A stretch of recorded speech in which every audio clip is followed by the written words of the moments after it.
ते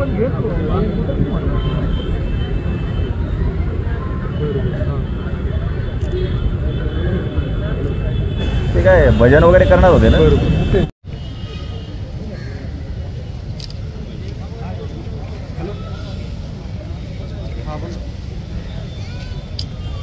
अरे यार अख्खं फ्रेम मध्ये येतोय.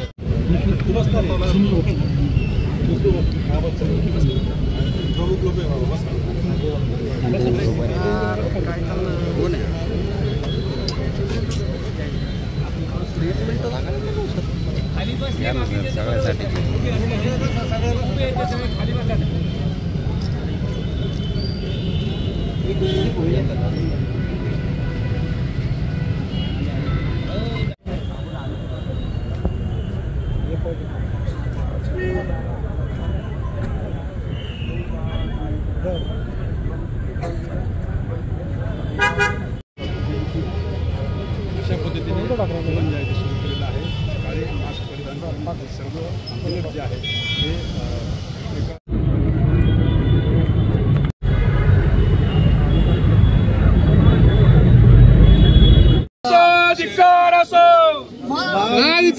ते अधिकार असो. अरे मिंदे सरकारचं करायचं काय? खाली डोकावर पाय. मिंदे सरकारचं करायचं काय? खाली डोकावर करायचं काय? खाली डोकावर पाय. बदलापूर घटनेचा निषेध असो. बदलापूर घटनेचा निषेध असो. अधिकार असो. अरे घटनाबाह्य सरकारचं करायचं काय? अरे घटनाबाह्य सरकारचं करायचं काय? अत्याचार करणारे राजीनामा द्या. राजीनामा द्या. राजीनामा द्या. शिंदे सरकार राजीनामा द्या. राजीनामा द्या. राजीनामा द्या. शिंदे सरकार राजीनामा द्या. राजीनामा द्या. राजीनामा द्या. बदलापूरची घटना अत्यंत दुर्दैवी, लांछनास्पद अशा प्रकारची आहे. ज्या पद्धतीने त्या बालिकेंवर अत्याचार झाले त्यामध्ये तर आणखी निष्कर्ष समोर येत आहेत, ते आणखी काळजी करायला लावणारे आहेत. त्या बालिकेंवर अनेक वेळा अत्याचार झाले हे सुद्धा त्यामध्ये त्या अहवालात दिसतं आहे. या पलीकडे जाऊन ते संस्था चालक होते, ते 48 तास हे प्रकरण दाबण्याच्या मनस्थितीत होते. त्यांनी कोणतीही आपली फिर्याद त्यांची सुद्धा असली पाहिजे, तर त्यांचा ह्या सगळ्या गोष्टीला निषेध करणारा अशा प्रकारचं असलं पाहिजे. त्याऐवजी हे कसं दाबून टाकता येईल हा प्रयत्न त्यांचा होता.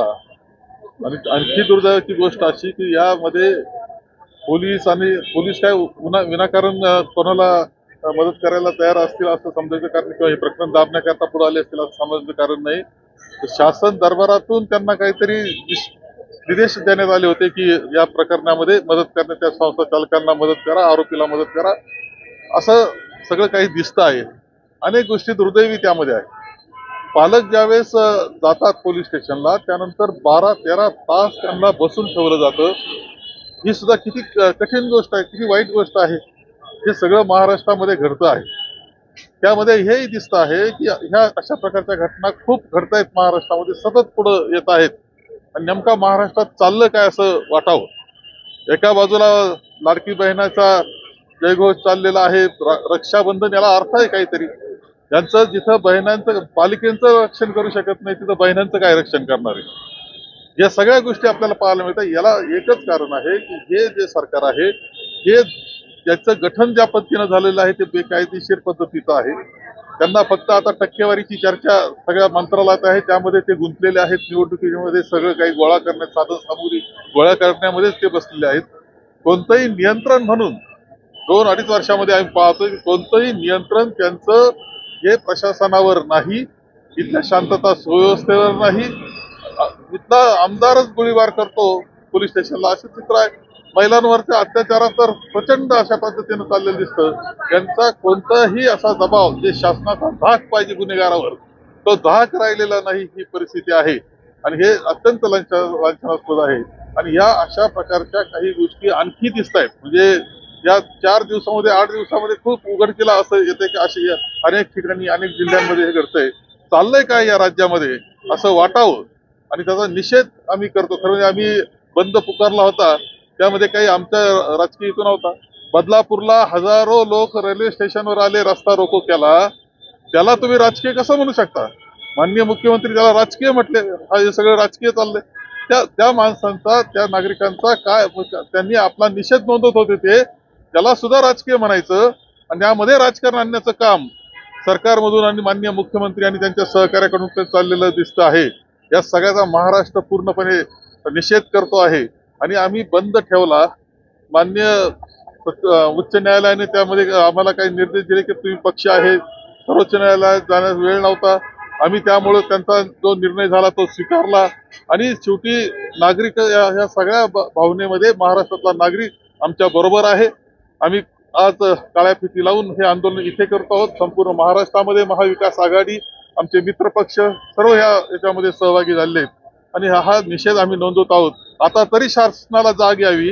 जो थोडा काळ त्यांचा राहिलेला आहे त्यामध्ये फक्त टक्केवारीनं गोळा करण्याऐवजी यांनी लक्ष द्यावं शांतता सुव्यवस्थेवर आणि या सगळ्या बालिकांच्या अत्याचारावर आणि महिलांवरील अत्याचारावर, असं आमचं या निमित्तानं त्यांना असं एक निर्देश देण्याचा. मुख्यमंत्र्यांनी असाही आरोप केलाय की आघाडीचे नेते कुठेतरी राजकीय पोळी भाजण्याचा प्रयत्न यातून करत आहेत. नाही रे, मुख्यमंत्री महोदयांनी तर त्या दिवशीच्या रेल्वे स्टेशनवर जे होते, रेल्वे स्टेशनवर जमलेले हजारो नागरिक सुद्धा राजकीय कारणानं जमले होते असं मुख्यमंत्री त्यांचे मंत्री म्हणत होते. त्याला काही अर्थ आहे का काही?